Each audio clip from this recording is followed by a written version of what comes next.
Serial Anupama में हो चुकी है काव्या की एंट्री और आते ही काव्या ने बजा दिया है पारितोष का बैंड। दोस्तों, हम आपको बता दें कि पारितोष काव्या को फ़ोन करता है और कहता है कि काव्या, तुम जल्द से जल्द आकर अपनी बेटी को यहाँ पर ले जाओ। तेरे बेटी के नौकर नहीं हम, जो तुम्हारी बेटी को हमने अपने घर में रखा हुआ है और अगर यहाँ पर इसे अपनी बेटी को रखना ही है तो इसका खर्चा हमें देना होगा। दोनों माँ बाप अपनी बेटी को छोड़कर अपने मज़े से रह रहे हैं।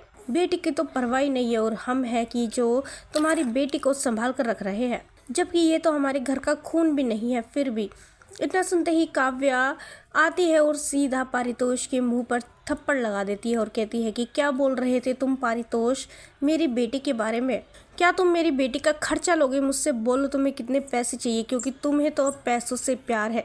तुम्हें रिश्तों के मायने नहीं है पारितोष, और ये मेरी बेटी है, मैं इस घर की बहू हूँ। जितना हक और बच्चों का इस घर पे है उतना ही मेरी बेटी का भी है। मेरी बेटी इस घर में रहेगी, यहाँ से कहीं नहीं जाएगी।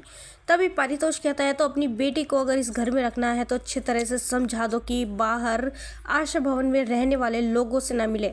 एक तो बिना बताए कहीं चली गई थी, ऊपर से हम लोग इतने परेशान हो गए थे कि पूछो मत, और आई जब पता चला कि ये तो मम्मी से मिलने आशा भवन गई थी। काव्या कहती है तो क्या हो गया, ये अनुपमा से मिलने चली गई थी, ये अपनी बड़ी मम्मी से मिलने गई थी, और अनुपमा से मिलने से तुम बच्चों को नहीं रोक सकते हो पारितोष।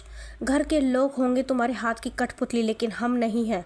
हमारे मन में जो आएगा हम वो करेंगे, और खबरदार अगर आगे से मेरी बेटी के बारे में एक लफ्ज़ भी तुमने बोला तो मुझसे बुरा कोई नहीं होगा। और एक बात कान खोलकर सुन लो, अब तो तुमने कह दिया कि अपनी बेटी को यहाँ से ले जाओ, लेकिन आगे से अगर तुमने ऐसा सोचा भी तो मुझसे बुरा कोई नहीं होगा। मेरी बेटी यहीं इसी घर में सभी बच्चों के साथ रहेगी। और बात रही खर्चे की, तो तुम्हें जितने पैसे चाहिए उतने मैं दूंगी, लेकिन आगे से ऐसी बेहुदी बातें करने की हिम्मत भी मत करना। दोस्तों, सीरियल में इस ट्विस्ट को लेकर आप कितने एक्साइटेड हैं, हमें अपनी राय कमेंट्स में ज़रूर बताइएगा। और नहीं किया है चैनल को सब्सक्राइब तो जल्दी से कर ले, जिससे सीरियल से जुड़ी सारी अपडेट हम आप तक लेकर पहुँचे सबसे पहले।